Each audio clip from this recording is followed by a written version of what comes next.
welcome to Season 2, Episode 12 of the Right Podcast, your weekly pep talk for living the writing life. I'm Elon. I'm John. I'm Craig. And I'm Elena. And today we're going to be talking about how to self-edit economically. In the last episode, I made the startling admission that I have never edited my work. And then we sort of got into an interesting meta conversation about how rewriting is a form of revising, etc., etc. But that's not what we're here to talk about today. What we're here to talk about today is self-editing in a positive and reasonably economical way. We talked about the fact that self-editing is a no-no, but that's not entirely valid because it's an important part of the process when applied properly and not overexerted. So, John, I think this episode is going to rely heavily on your expertise as an editor. How do you go about setting limits for self-editing? Well, I think to tie back to that, there was a couple episodes ago where we talked about where I think I might have been the one that made that statement that you shouldn't self-edit. And I think there was a context to that, so I'm just going to bring it back because I think the idea is if you're going to publish your book, and you think that you can just self-edit and then bypass the need for an editor, a professional third-party objective person who is going to work with you to help you see your blind spots and to bring their expertise in beyond what you might have where you're at in a writer, self-editing will not do that. Now, self-editing can make you, you need to be able to edit your own work and buff it up a little bit. Depending on what your goals are, it's going to help tremendously. But I think it's just the idea that self-editing is a tool for making your own work better, and you can do it beforehand, you could do it during the editing process, but it's its own thing. It's not necessarily part of turning your book into a published book. I don't know if that makes any sense. I hope that made sense. No, it did. It did. I think that there's something to be said too for recognizing the difference between editing as you go and just editing your own work. Because I think that as a writer, it doesn't make sense for you to try and edit as you're going through as much, because that'll be the thing that will stop a lot of people, because you'll be like, I'm so determined that I have to get it right on this line, and if I can't get this line right, then I can't finish it.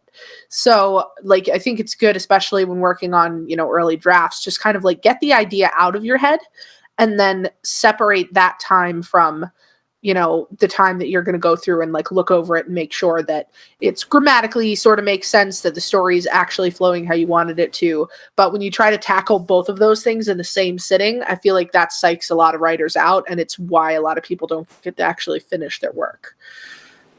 Yeah, I think that there's a really interesting element of having to turn off and on certain parts of your brain as you begin that process.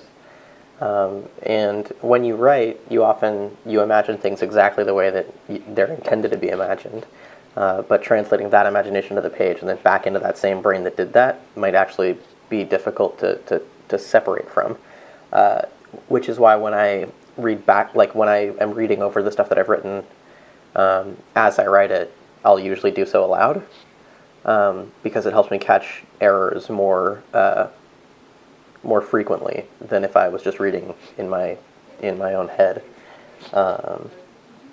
It's that is, I always have to print stuff out and look at it if I'm going to catch any of the errors, because whenever when I'm looking at it on a screen, I'm thinking about it in the same mode that I am when I'm writing because of the format that it's in. But when I print stuff out, I'm able to kind of, because it's physically in my hands, it kind of just helps me to see the errors a bit easier than swimming in my face on a screen. Yeah, actually, Elena, that's kind of the key trick that a lot of editors and just people in the industry will talk about, how to self-edit effectively. Printing your work out or putting it in a format where you cannot rewrite it or fix it is very important, because it's sort of like two sides of your brain they're gonna beat each other up if you try to edit well, or if you try to write while you edit. Because you're going to try to fix everything, and now you're going to create new problems, and then you're just going to go in circles and start doubting yourself. So it's smart to experience your work, go through it, and think like an editor. And then when you're done that, come back and think like a writer and address the little notes that you left for yourself. Yeah.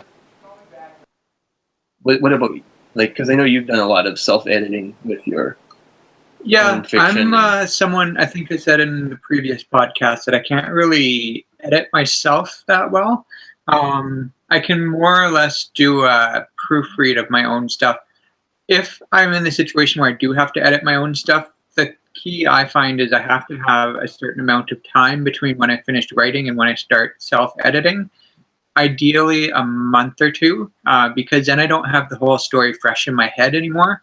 And I can look at it more like someone who's vaguely familiar with it, but doesn't memorize the whole thing word for word.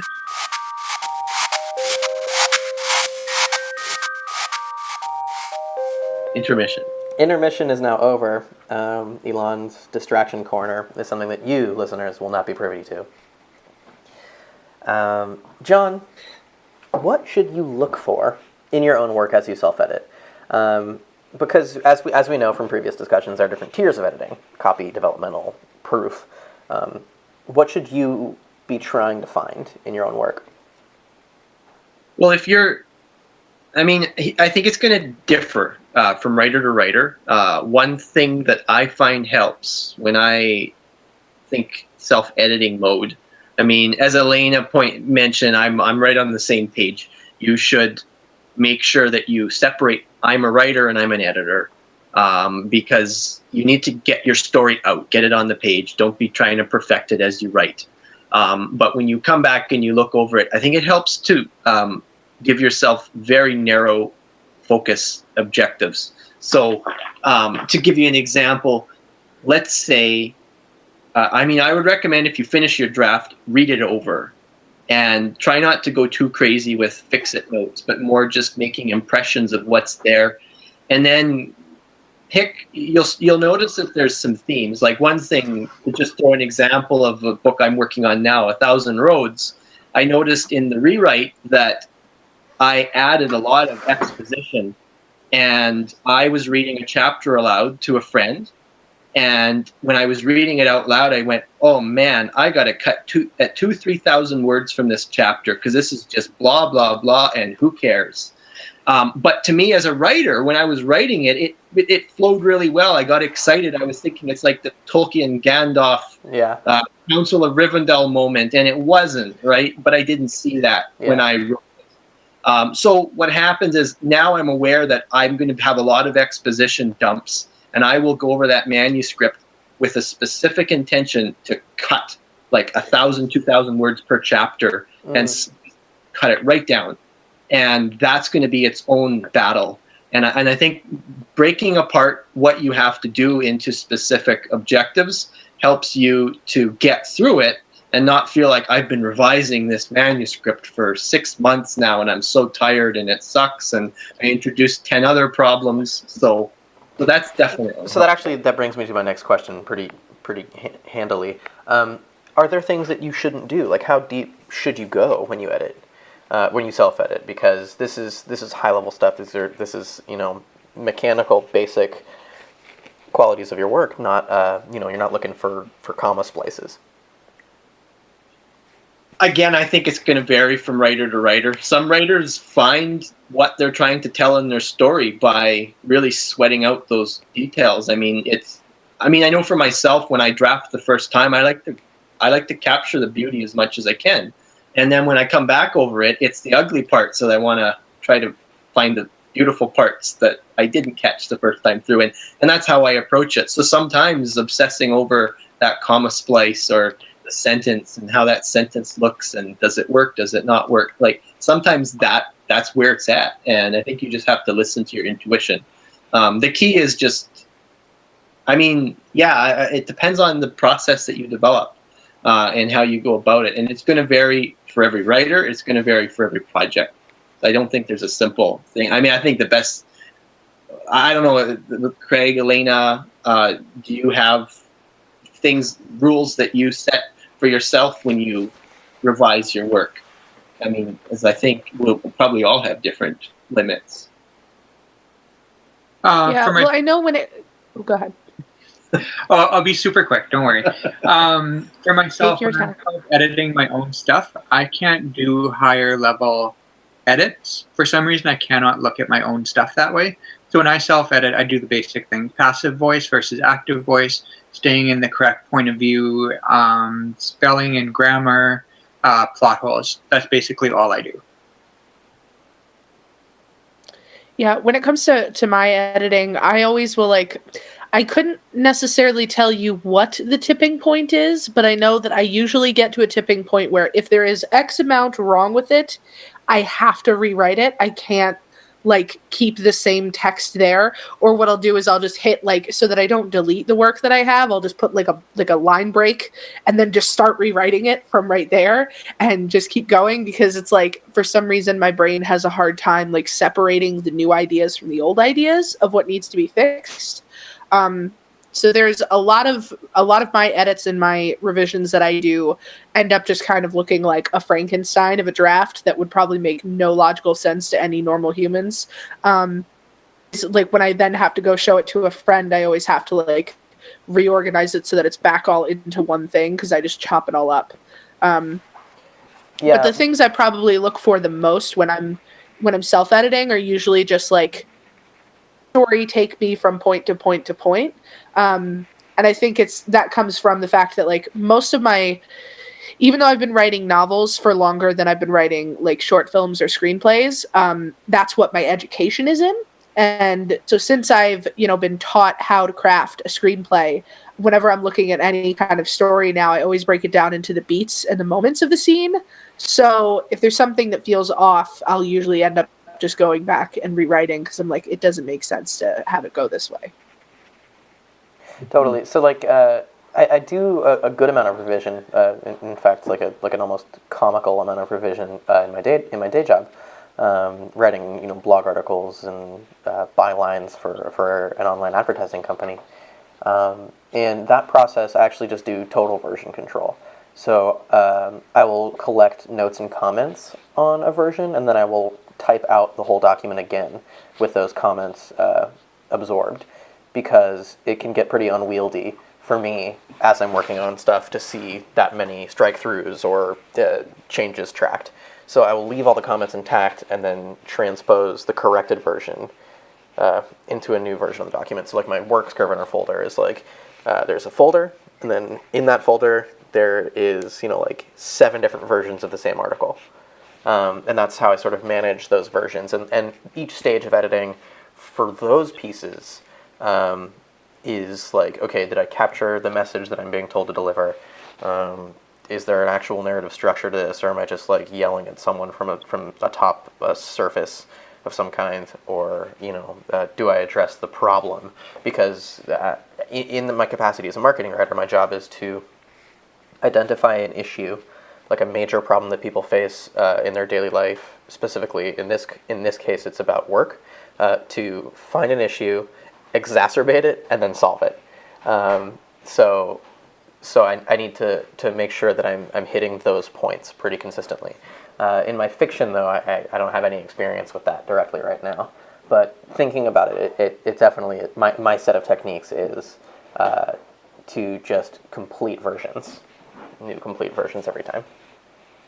To throw a wrench in this whole thing, I was always looking for like the cookie cutter, the one, the kind of one ring to rule them all revision process. And I had even at times devised my own system of first draft, second draft, third draft, and I'd have certain people at certain points. And I still like to have a little bit of a process.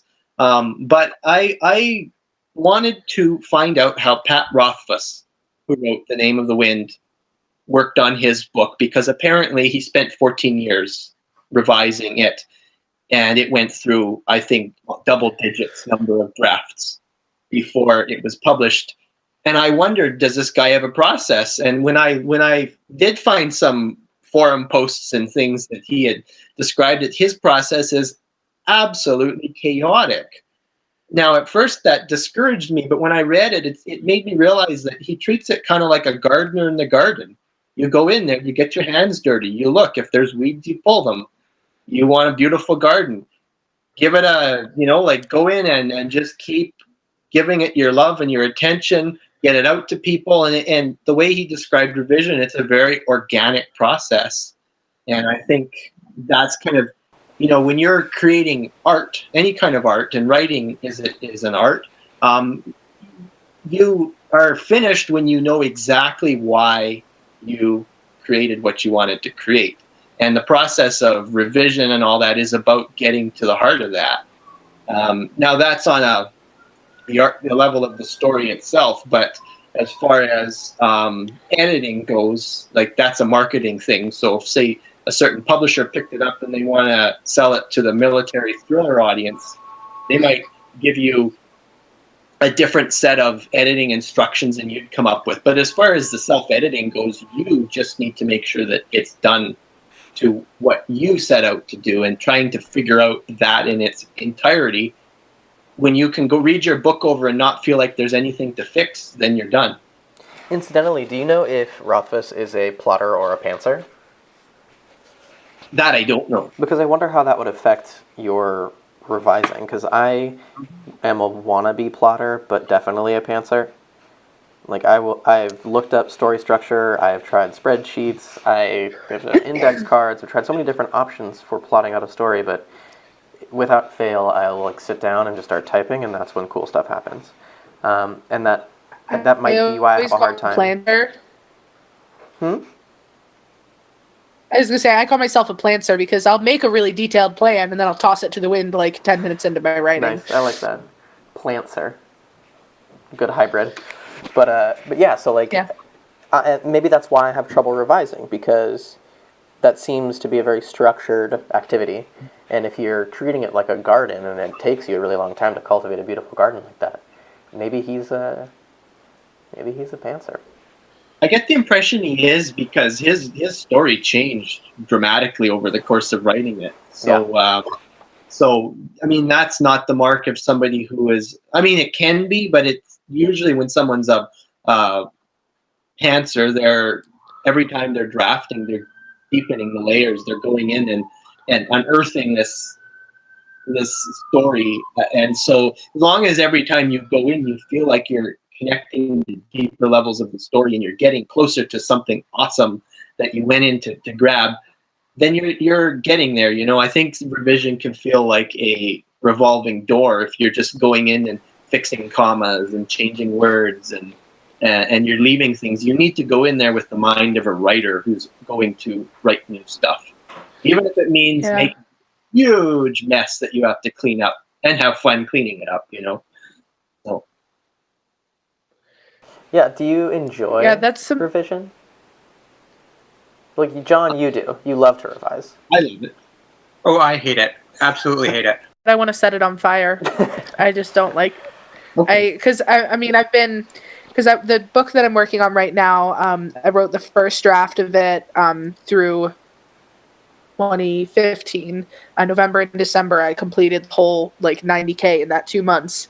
And then right after that, I was like, okay, I'll give myself 2 weeks, and then I'm going to start working on the next draft and revising it and going through it. And that process just blew up different ways. And I'm still working on it, and I'm now to the point where I've stopped calling it draft 2. I'm just calling it my current draft. Because I wrote maybe 80 to 90 year of just different chunks of different drafts that I ended up none of them are going to actually be usable and actionable for the final story I'm trying to tell, but I don't regret working on them because they were all what helped me get to the pieces that I'm like, oh, this is what's going to go in the final book. So I mean, the actual process of revising, I really don't like. Just when I'm revising the smaller things, but the looking back on the process of digging through, you kind of said, a garden, digging through the parts of it to get to the good stuff, I actually do kind of enjoy that. And it's I'd never heard that analogy of comparing it to a garden, but that's actually really beautiful, and I like it. One of the the plotter versus pantser, it has another name. Kind of some older writers like George R.R. Martin, kind of from the 70s, 80s, they call it the gardener and the architect. So the gardener would be the pantser, the architect architect would be the plotter. So plotter pantser is a more modern term that's kind of stuck out for new writers these days. Yeah, I've always liked the term architect and gardener as well. They seem to have a lot more direct correlation to the experience. Get this vision of a creator and how they're creating their art. That's what I like about that term. But it's interesting hearing how we have. I'm assuming, Elon, given your confession last episode, that you're not a fan of revision, or is it just that you've never done it? I've just never done it with my fiction. Okay. Yeah, because I mean, revised. Yeah, I revise my day job stuff right ad nauseum. Because I can, like, one thing I'm appreciating is that I'm actually the reverse. I'm terrified of writing a first draft. I wouldn't say I hate it, but I find it so hard. Once I have a draft to work on, that might be why I love editing as a career, because I like revising story. I like working with something that's already there and trying to make it work better. I find it very hard staring into that abyss and wondering what needs to be there. I also really enjoy editing, and I didn't expect myself to. Like, when I started taking the copy editing courses, it was mostly because my job asked me to, and I was like, sure, I'll get a certificate in copy editing. And then it ended up like snowballing into something that I really enjoyed. And as a writer, I've learned so much from editing that I consider, like, I wish that more people were into it, because working with other people's stories and working with other people as they try to create stories has taught me an enormous amount about creating stories in a very short time.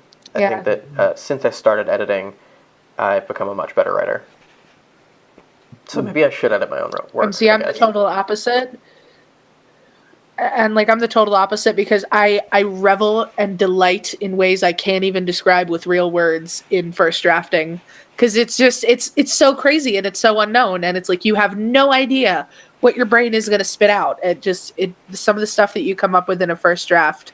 And what I really do love seeing, though, is like, because I mean, especially for the story that I'm working on, like I said, I came up with it like when I was like 13 and had no idea what I was doing. And it's weird seeing how like certain like concepts and ideas and things about certain characters that I came up with at the very beginning are kind of still part of it, but I've learned like how to make them make sense, but they're still in there. Like that, the craziness and the fun and the creativity of those very earliest conceptions of the story kind of stay with it. And that's kind of what I like so much about doing first drafts, is like, you just get to come up with all of these different concepts, and then the process of editing, I feel, is just taking those concepts and making them make sense. But I kind of really enjoy the process of like just grabbing in the dark and pulling them all out and be like, okay, here, this is what we got. Now let's make it look like something. Yeah, and so that like making it look like something, it's, you've pulled out all your ingredients, you've laid them all out over the table, you've got this whole mess in front of you, and then you're like, okay, well, I wanted to make lasagna. Except I have the materials for chocolate chip cookies. I guess I should... yeah, and so like that's self-editing economically isn't throw out all of the cookies. It's all the cookie materials. Cookie it's lasagna. Like it's use what you got.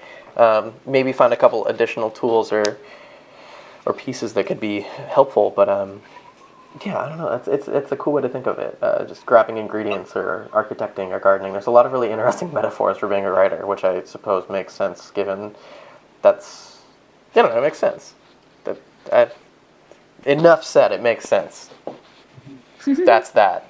So we're actually just about at time.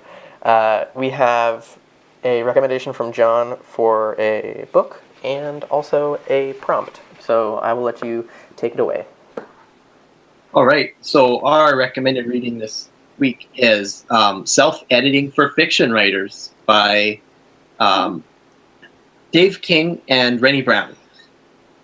So this is another great book for, I mean, what we talked about today. It's kind of, there's many books for self-editing, but this one walks you through a lot of issues that you want to make sure you address in your own writing before you move it on to either submitting to publishers or giving it to an editor for self-publishing. And so yeah, that is the reading. And Elon, I think you had the prompt. I don't know if. Oh, I'm the prompter. That's fine. I can do that. I'm happy with that. I love to prompt.